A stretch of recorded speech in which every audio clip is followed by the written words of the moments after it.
Back to one of the issues that played a big role in that debate, race and policing.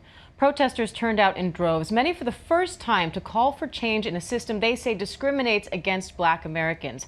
But will that activism make a difference at the ballot box? ABC's Rachel Scott has more. They've taken to the streets, chanting the names of Black Lives Lost. A summer of racial unrest now turning into a call to action to vote on Election Day. No justice! No peace! No justice! No peace! We first met 23-year-old Ariana Evans back in May. It was her first time demonstrating. No justice!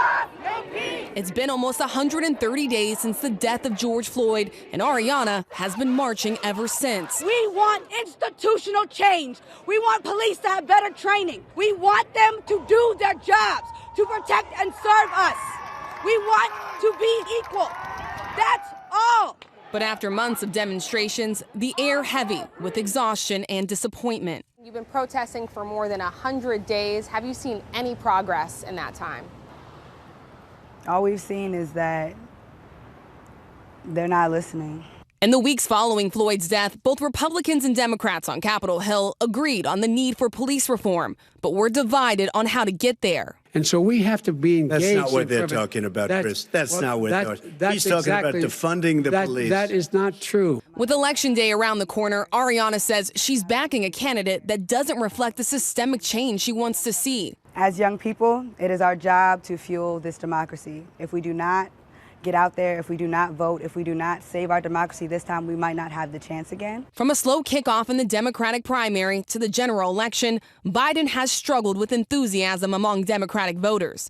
In California, activist Melina Abdullah is working on the ground to register protesters, but believes the excitement that once energized the Democratic Party has since faded. People are feeling dismayed that the choices are between, a violent white supremacist and another person who represents that same system.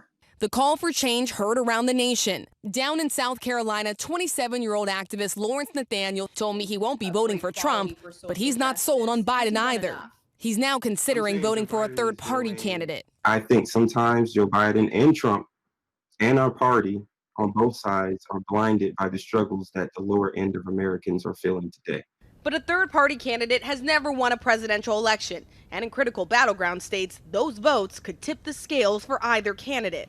Organizers are now working overtime to educate and mobilize young voters. Just from May to June, the amount of people we registered jumped 15 times. As far as we could tell, that was entirely driven by George Floyd and the Black Lives Matter political awakening that was happening. Latasha Brown, co-founder of the Black Voters Matter Fund, touring through 12 cities in key battleground states to register voters. Her goal now, using the momentum from the protests to restore hope in the democratic process. To be Black in America means to be 3 times more likely than white people to be killed by police. To be Black in America right now means to disproportionately suffer the consequences. To be Black in America, it means that we are able to navigate in spite of those that seek to kill us, to harm us, to marginalize us.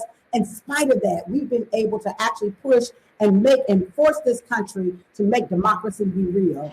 From coast to coast, activists believe the reform they want to see will not be determined by just one election. Their fight pressing forward past November. In the midst of protest, a recognition that no matter what the outcome is to any of these things, we have to stay in the streets.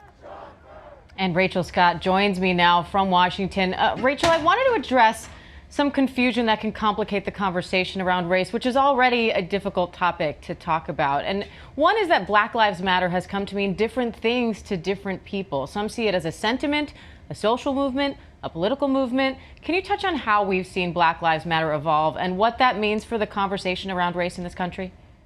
Yeah, that's exactly right, Diane. What we have seen is the name of an organization become a symbol for equality. And when people disagree with some of the platforms of the organization, they rail against the name Black Lives Matter. Look, there is an overarching theme here of people that are taking to the streets, demanding for reform, demanding for equality for Black people and for minorities in this country. And while that has started with the outrage over police reform, it actually trickles down to other corners in American society. I talked about in that piece that right now to be Black in America is to suffer disproportionately from the coronavirus. You're more likely to get it. You're more likely to die from it.